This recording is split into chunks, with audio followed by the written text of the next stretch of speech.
तो मूवी की स्टार्टिंग बहुत ही क्यूट होती है। मौसम काफी अच्छा होता है और हमें चूहे को एक घर में जाते हुए देखते हैं। उसका नाम रेमी होता है। उसकी काफी बड़ी फैमिली थी। ये मुल्क पेरिस दिखाया गया है। यहाँ पर तरह तरह के खाने बनते हैं। अब जो खाना बच जाता इन चूहों की फैमिली उनमें से अपना खाना ढूंढ कर खाती, लेकिन रेमी उन सबसे कहता कि तुम लोग जंक में से अपना खाना ढूंढ कर मत खाया करो। रेमी हर चीज को सूंघ कर खाता और जो चीज उसे फ्रेश और ठीक लगती वो सिर्फ उसे ही खाता। और दूसरी तरफ उसे ये भी इशू था कि मैं किसी का छोड़ा हुआ खाना क्यों खा रहा हूँ। तो वो हमेशा से अपना खाना बनाना चाहता था। उसको एक शेफ भी बहुत पसंद था जिसका नाम गुस्तो था। वो पेरिस का सबसे फेमस और बड़ा शेफ था। रेमी उनका शो देखने के लिए बूढ़ी औरत के घर जाया करता था, लेकिन आज के दिन उस बूढ़ी औरत को फील हो ही जाता है कि मेरे घर में कोई चूहा है। वो बूढ़ी औरत अपनी गन उठाती है और उस पर शूट करने लगती है, लेकिन शूट करते करते वो अपनी छत पर भी शूट कर देती है। छत के ऊपर रहती थी रेमी की पूरी फैमिली। अब छत गिरने की वजह से हजारों चूहे नीचे गिर जाते हैं। वो बूढ़ी औरत डर कर उन्हें और शूट करने लगती है और चूहे भागते भागते बाहर आ जाते हैं। तेज बारिश होने लगी थी और रेमी इस वजह से पीछे रह जाता है क्योंकि वो अपनी फैमिली में छोटा होता है। अब रेमी की फैमिली डरकर तेजी से भाग रही होती है और सीवरेज में चली जाती है। कोई लकड़ी के टुकड़े पर होता है, कोई पत्ते पर होता है, तो कोई किसी और चीज पर। ये लोग रेमी को भी आवाज दे रहे होते हैं, लेकिन रेमी काफी पीछे था। वो उस घर से निकलते निकलते उस शेफ की बुक भी उठा लाया था और उसी परियल तक पहुँचने की कोशिश करता है, लेकिन नहीं पहुँच पाता। इसकी फैमिली अब इससे काफी दूर जा चुकी थी क्योंकि बारिश हो रही थी और पानी का फ्लो बहुत ज्यादा था जो कि उनको खुद ही दौड़ ले गया। अब रेमी एक दो दिन तक उसी सीवरेज में रहता है, उसी बुक के साथ, लेकिन उसे अपनी फैमिली का कोई निशान नहीं मिलता। वो काफी उदास होता है और बुक खोल के पढ़ने लगता है। तभी उसके सामने उसके आइडियल शेफ गुस्तो आ जाते हैं। वो उसे कहते हैं कि तुम उदास क्यों हो रहे हो, अभी तुम्हारी बहुत लाइफ पड़ी है और ये दुनिया बहुत बड़ी है। तुम क्या जहाँ पैदा हुए सारी जिंदगी वहीं रहोगे? तुम अपना स्टेप आगे बढ़ाओ और निकल जाओ उस दुनिया में जो तुम्हें अट्रैक्ट करती है, जिसको तुम पाना चाहते हो और जल्दी तुम पालोगे। रेमी काफी एक्साइटेड था। वो अपनी इमेजिनेशन में चल रहा होता है और फाइनली वो उस जगह पहुंच जाता है जहाँ पर पेरिस में शेफ गुस्तो का सबसे अच्छा और बड़ा रेस्टोरेंट था। वो उसकी रूफ टॉप पर बैठा होता है। उसे यकीन नहीं आता कि वो यहाँ पहुँच गया, क्योंकि अगर ट्राई की जाए तो कुछ भी इम्पॉसिबल नहीं है। अब हमें रेस्टोरेंट के अंदर का सीन दिखाया जाता है कि रेस्टोरेंट के किचन में क्या क्या हो रहा होता है। वहाँ का स्टाफ काम कर रहा होता है कि तभी वहाँ पर एक लड़का आता है जिसके हाथ में कुछ डॉक्यूमेंट्स थे, यानी वो यहाँ जॉब के लिए आया था। तो रेस्टोरेंट का हेड, जिसकी हाइट काफी छोटी होती है, वो उसे कहता है कि हाँ, हमें सफाई वाले की तो जरूरत है, तो हम तुम्हें ऐसा स्वीपर रख लेते हैं। वो लड़का, जिसका नाम लिंगुइनी होता है, अपना काम करते करते वहाँ पर बन रहा सूप गिरा देता है। वो काफी डर जाता है कि मैं अब क्या करूँ, ये तो काफी ज्यादा सूप गिर चुका है। तो उसे दोबारा से ज्यादा करने के लिए उसमें अजीबोगरीब चीजें डालने लगता है। ये सब ऊपर से रेमी और गुस्तो की सोल भी देख रही होती है जो कि रेमी के साथ ही थी। रेमी को क्योंकि कुकिंग का काफी शौक था, तो वो ये नहीं देख सकता था कि लिंगुइनी इतने अजीब एक्सपेरिमेंट्स कर रहा है और सूप को खराब कर रहा है। तो वो अजीब रिएक्ट करने लगता है कि जैसे वो खुद कुछ करना चाहता हो। और इसी दौरान वो उस छत के शीशे से नीचे सिंक में गिर जाता है। वो बेचारा गीला हो जाता है। वो वहाँ से भागने की कोशिश करने लगता है। बेचारा जैसे तैसे करके खिड़की के पास जाता है ताकि वहाँ से बाहर निकल जाए, लेकिन जब उसको सूप की स्मेल आती है तो वो कहता है कि इसने तो सारा सूप ही खराब कर दिया है। उसकी शेफ वाली एबिलिटीज झांकने लगती हैं और उसका दिल चाहता है कि मैं कुछ नया बनाऊं। वो पास पड़ी प्रोडक्ट्स को यूज करने लगता है। डिफरेंट हर्ब्स, सॉसेस और स्पाइसेस उस सूप में डालने लगता है, लेकिन तभी उसे वहाँ लिंगुइनी भी देख लेता है। उसे पकड़ने की कोशिश करता है तो रेस्टोरेंट का हेड, यानी वो छोटी हाइट वाला आदमी, ये समझता है कि लिंगुइनी सूप बना रहा है। वो उसको शर्ट से पकड़कर कहता है कि तुम्हारी हिम्मत कैसे हुई, तुमने सूप को हाथ भी कैसे लगाया। इसी दौरान वहाँ का वेटर आता है और सूप डालकर बाहर सर्व करने चला जाता है, क्योंकि उसको नहीं पता होता कि यहाँ क्या मसला बना हुआ है। जब हेड की नजर उस पर पड़ती है तो उसे रोकने के लिए पीछे जाता है, लेकिन तब तक देर हो चुकी थी। वेटर बाहर निकल चुका था। अब हेड अंदर आता है और अपना सर पकड़ कर रह जाता है, क्योंकि वो जानता था कि सूप की बहुत बेइज्जती होने वाली है और साथ में उसकी इंसल्ट भी होगी। तभी उसे बाहर से वो कस्टमर बुलाती है जिसने ये सूप पिया था। इनफैक्ट वो क्रिटिक होती है जो कि फूड पर रिव्यूज देती है और उनकी स्कोरिंग करती है। वो उस हेड से कहती है कि आपका सूप बहुत अच्छा है।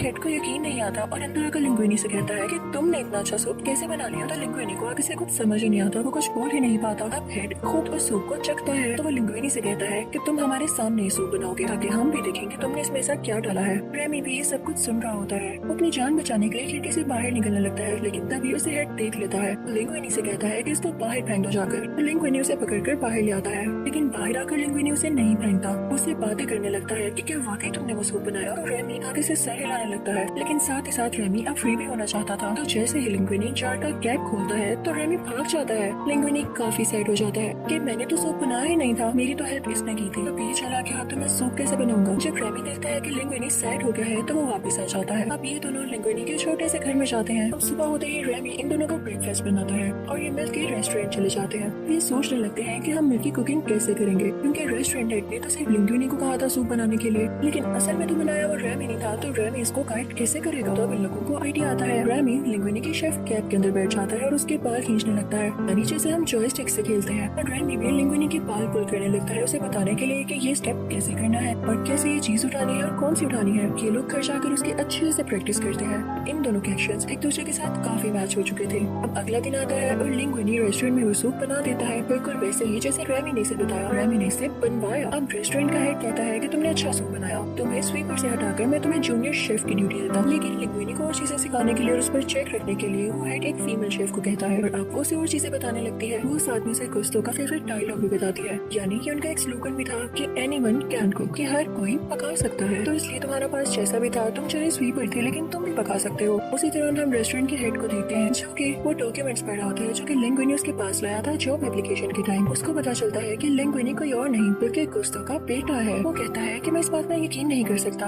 एक आदमी को बुलाता है और उससे कहता है कि गुस्तों की कैप ले जाओ और उससे डीएनए टेस्ट करो और फिर लिंग्विनी के साथ मैच करके मुझे बताओ कि क्या वाकई ये गुस्तों का बेटा है। अब सीन चेंज होता है और हम देखते हैं अब वो लोग कोई नई चीज बनाना चाहते थे, तो रेस्टोरेंट का हेड लिंग्विनी से पूछता है कि क्या तुम कुछ नया बना सकते हो। अब लिंग्विनी और वो फीमेल शेफ कुछ बनाने लगते हैं, लेकिन रेमी लिंग्विनी को दोबारा से कंट्रोल कर रहा था और अपनी मर्जी से उस रेसिपी में चीजें ऐड कर रहा था। फिर जब ये डिश तैयार हो जाती है तो वो फीमेल शेफ अपनी सॉस लाती है उस पर डालने के लिए, लेकिन तब तक रेमी सॉस बनवा चुका था। तो लिंग्विनी वो सॉस डिश में डाल देता है और फिर से वो डिश बाहर लेकर जाई जाती है। सब लोग उस डिश की बहुत तारीफ करते हैं और उसकी डिमांड बढ़ जाती है, लेकिन बेचारे लिंग्विनी के साथ वो हेड अब भी बुरा करता था, उसे सारे बर्तन धोने पड़ते हैं। दूसरी तरफ जब रेमी रेस्टोरेंट से बाहर जा रहा होता है तो उसे किसी का शैडो दिखाई देता है जो कि कोई और नहीं बल्कि उसका भाई था, यानी उसकी फैमिली वहीं कहीं थी। वो वापस अपनी फैमिली के पास जाता है तो उसकी फैमिली बहुत खुश होती है। वहाँ रेमी उन्हें सब कुछ बताता है। तो रेमी के फादर उसे कहते हैं कि तुम इंसानों से दूर रहो, इंसान तो चूहों को मार डालते हैं। रेमी ये सुनकर और देखकर काफी डर जाता है, लेकिन जब अगले दिन वो रेस्टोरेंट में जाता है तो देखता है कि लिंग्विनी सो रहा है क्योंकि उस पे काम का काफी बटन था। वो उसे उठाने की कोशिश करता है लेकिन वो गहरी नींद में होता है। फीमेल शेफ भी उससे बातें कर रही होती है लेकिन उसकी बातों का जवाब नहीं दे रहा होता, तो फीमेल शेफ नाराज होकर जाने लगती है। तब तक लिंग्विनी भी उठ जाता है, वो दोनों साथ बाहर निकल जाते हैं और वो दोनों आहिस्ता आहिस्ता एक दूसरे को पसंद करने लगे थे। दूसरी तरफ हमें एक बहुत बड़ा और फेमस क्रिटिक दिखाया जाता है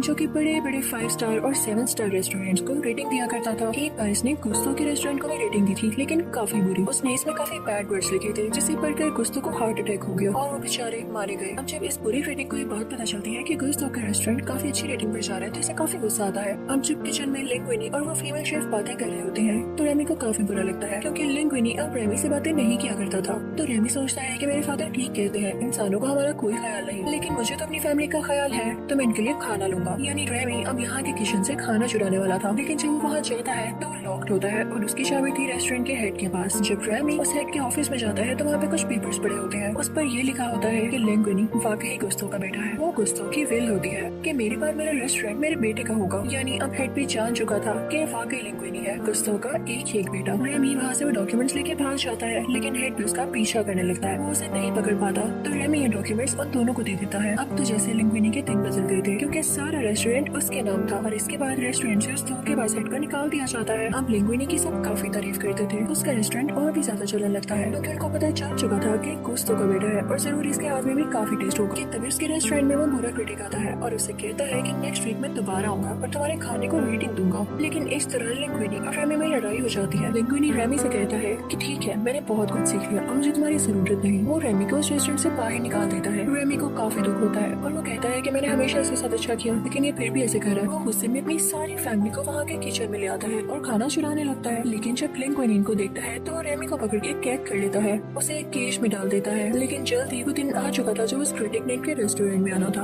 अब वो इनसे कहता है कि मुझे कोई स्पेशल डिश चाहिए जो पहले न कभी बनी हो। अब लिंग्विनी काफी डर जाता है क्योंकि उसे कुछ नया बनाना नहीं आता था। उधर रेमी भी केज में काफी उदास हो रहा होता है। तभी वहाँ पर रेमी की फैमिली आती है और उसे केज से फ्री कर देती है। लेकिन जब रेमी नोटिस करता है कि लिंग्विनी सख्त मुश्किल में है, उसे कुछ भी नहीं पता कि चीज बनानी कैसे है, तो उसकी मदद करने जाता है। अब उस चूहे को देख के वहाँ के सारे स्टाफ मेंबर्स उसे मारने की कोशिश करते हैं, लेकिन लिंग्विनी उनसे कहता है कि इसे मत मारो, आज तक जो भी कुछ मैंने बनाया इसके पीछे ये रैट है, इसका नाम रेमी है, यही मुझे कंट्रोल करता था। सबको उसकी ये बात सुन के काफी गुस्सा आता है। वो कहते हैं कि हमने तुम पे ट्रस्ट किया कि तुम्हारे हाथ पे इतना टेस्ट है, लेकिन ये सब झूठ था। तुम उस वक्त से हमें चूहे के हाथ का खाना खिला रहे थे। वो सब उसका रेस्टोरेंट छोड़ के चले जाते हैं। अब वो बिल्कुल अकेला रह जाता है। तो रेमी की फैमिली वहाँ पर आती है और रेमी से कहती है कि हम इनकी मदद करेंगे क्योंकि ये गुस्तों ही तो कहते हैं कि एनीवन कैन कुक, हम बेशक इंसान नहीं लेकिन हमें पकाने का शौक है। अब पहले तो वो सारे चूहे खुद को वॉश करते हैं, साफ सुथरा करते हैं, फिर उसके बाद लग जाते हैं पकाने। इसी दौरान वहाँ पर हेल्थ इंस्पेक्टर आता है और जब देखता है कि यहाँ के किचन में इतने सारे चूहे हैं तो वो वहाँ से बाहर निकलता है, यानी वो न्यूज़पेपर में जरूर खबर देगा कि इस रेस्टोरेंट में चूहे हैं और इससे उसकी रेटिंग डाउन होगी। खैर अब वो डिश तैयार होने लगती है। किचन में हर तरफ चूहे ही चूहे थे और दूसरी तरफ लिंगुइनी बाहर से ऑर्डर्स ले रहा था